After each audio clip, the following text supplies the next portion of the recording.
3 os, un numérus, un radius, un cubitus. En fait, le bras d'un homme ou d'une femme néandertalienne. Cette lignée humaine qui a très longtemps cohabité avec l'Homo sapiens, c'est-à-dire nous. C'est une découverte exceptionnelle car ces ossements ont 200 000 ans. Ils ont été découverts ici, à Tourville-la-Rivière, il y a 4 ans, dans ce très vieux méandre de la Seine, au milieu d'animaux fossiles, peut-être un stockage de nourriture apporté par le fleuve.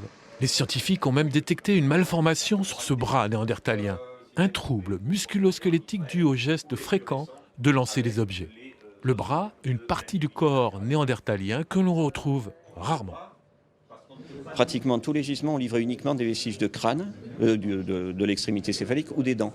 Et pour les sites qui ont livré des restes du squelette infracrânien, donc le tronc, les membres, etc., on a 2 gisements.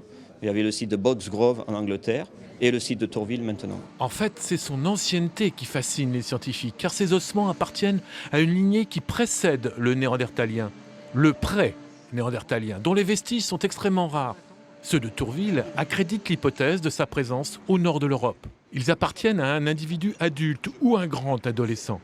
La découverte de ces ossements en connexion, c'est-à-dire tout proches les uns des autres, indique qu'ils appartiennent à une seule personne.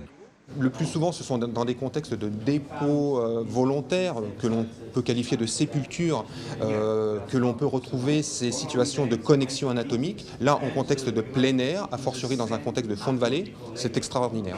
Les archéologues ont attendu 4 années d'être sûrs d'avoir identifié un des plus vieux Normands. On l'appelle déjà l'homme de Tourville, ou la femme.